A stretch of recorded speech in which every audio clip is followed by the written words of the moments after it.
नेपाल के काठमांडू में भड़की हिंसा का खौफनाक चेहरा अब सामने आ रहा है। भारी बवाल और आगजनी के बीच गाजियाबाद निवासी ट्रांसपोर्टर रामवीर सिंह गोला की पत्नी राजेश गोला की मौत हो गई। बताया जा रहा है कि यह हादसा उस वक्त हुआ जब उपद्रवियों ने होटल में आग लगा दी थी और जान बचाने के लिए राजेश गोला को होटल से रस्सी के सहारे नीचे उतरने का प्रयास करना पड़ा।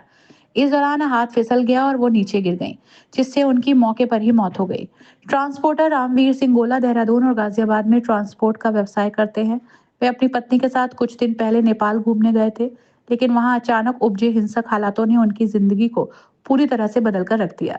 रामवीर सिंह गोला फिलहाल काठमांडू के एक मेडिकल कॉलेज में भर्ती हैं और उनके हालात स्थिर हैं। परिवार के अनुसार 9 सितंबर को हयात होटल में आगजनी की गई थी। ये घटना तब हुई और भयावह हो गई जब जेल से निकले कैदियों ने उपद्रव मचा दिया। इस बीच आर्मी ने होटल में फंसे लोगों को बचाने का प्रयास किया। रस्सियों के सहारे लोगों को नीचे उतारा जा रहा था। इस क्रम में राजेश गोला की रस्सी टूट गई और वो नीचे गिर पड़ी। मृतका का पार्थिव शरीर अभी तक नेपाल में ही है और 2 दिन बीतने के बावजूद पोस्टमार्टम नहीं हो पाया। भारत में गाजियाबाद स्थित गोला परिवार का रो रो कर बुरा हाल है।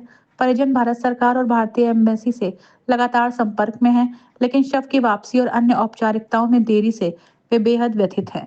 राजेश गोला के बेटे ने बताया कि उनका पारिवारिक टूर था और पहले भी वहां पर हल्की झड़पें हुई थी, लेकिन किसी को अंदाजा नहीं था कि हालात इस कदर बिगड़ जाएंगे। बेटे ने सरकार से अपील की है कि शव को जल्द से जल्द भारत लाने और उसके पिता की सुरक्षा सुनिश्चित करने में मदद की जाए। अब पूरा परिवार इस बात की प्रतीक्षा कर रहा है कि भारत सरकार इस दुख की घड़ी में किस तरह उनका साथ देती है। विशाल, आपके माता पिता कब गए थे नेपाल और क्या कुछ हादसा हुआ? 7 तारीख को गए थे और 9 तारीख को हादसा हुआ है जिसमें मेरे माता जी एक्सपायर हो गए। वो बाय रोड आ रहे हैं और हमें कोई भी एम्बेसी से कोई मदद नहीं मिली थी। वो भी हमारी जानकारी के थ्रू गृह मंत्रालय से किसी से संपर्क निकले थे, उन्होंने मदद करवाई है जो वो वापसी आ रहे हैं। अब बॉर्डर कुछ ही देर में लगभग पहुंच जाएंगे और फिर बाय रोड गाजियाबाद आ जाएंगे कल सुबह तक। की जानकारी कब हुई और रात किस लिए वो नेपाल गए?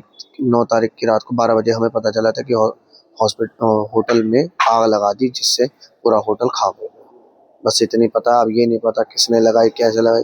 हमारा तो जो जाना था वो चला गया, वो बात की बात। अब क्या, खबरों में भी आ रहा है कि आपके जो माता पिता थे वो बिछड़ गए थे। हाँ बिछड़ गए थे, वो अलग अलग हो गए। अगर वो साथ होते तो मेरी माता जी इस दुनिया में रहती।